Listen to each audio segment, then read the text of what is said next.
আল্লাহ তাআলা রব্বুল আলামিন কালামে পাকের মধ্যে বড় চমৎকার ভাবে বলেছেন।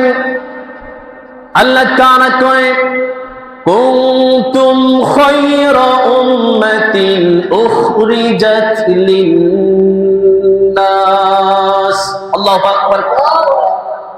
আমার আল্লাহ তাআলা বলেন তোমরাই হলে সর্বশ্রেষ্ঠ উম্মত, তোমরাই হলে সর্বশ্রেষ্ঠ উম্মত অনুসারী। তোমাদেরকে আমি আল্লাহ পাক রব্বুল আলামিনের পক্ষ থেকে প্রেরণ করা হয়েছে উখরিজাত লিন-নাস, মানব জাতির কল্যাণের জন্য, উপকারের জন্য। বলেন সুবহানাল্লাহ।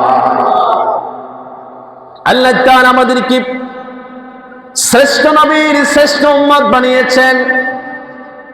এই আয়াতের শেষের দিকে আমার আল্লাহ তাআলা আমরা যে শ্রেষ্ঠ হইলাম, আমরা যে মর্যাদাবান হইলাম, এই মর্যাদাবান হওয়ার পরে বসে থাকলে চলবে না।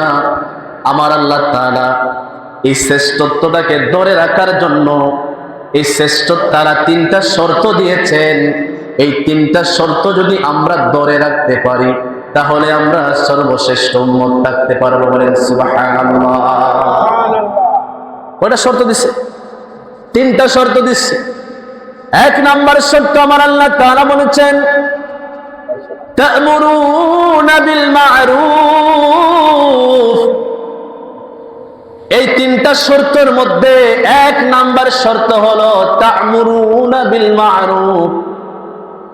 তোমরা এক নম্বরে আল্লাহ তাআলার বান্দাদেরকে তোমরা সঠিক পথের দিকে আহ্বান করবে, মানুষদেরকে ভালো কাজের দিকে ডাকবে, মানুষদেরকে নেকের কাজের দিকে ডাকবে।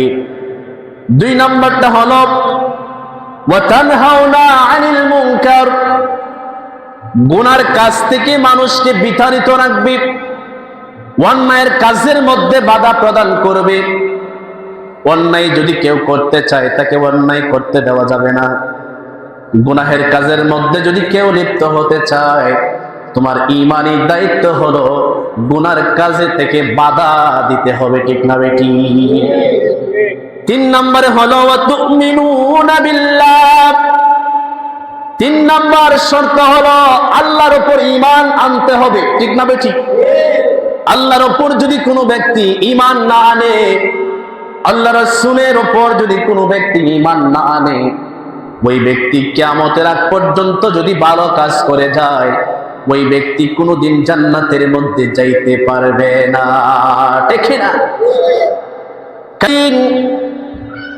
আমরা যে শ্রেষ্ঠ নবীর শ্রেষ্ঠ উম্মত হইলাম, এই ঘোষণা শুনে শুধু বসে থাকলে চলবে না। আমার আল্লাহ তাআলা সর্বশ্রেষ্ঠ হওয়ার পরে দায়িত্ব দিয়েছেন তিনটা।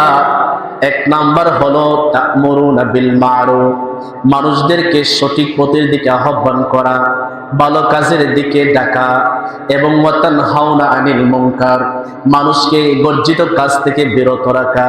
ওয়া তুমিনুনা বিল্লাহ, তিন নাম্বার হলো আমার আল্লাহর উপর ঈমান আনা। সুবহানাল্লাহ।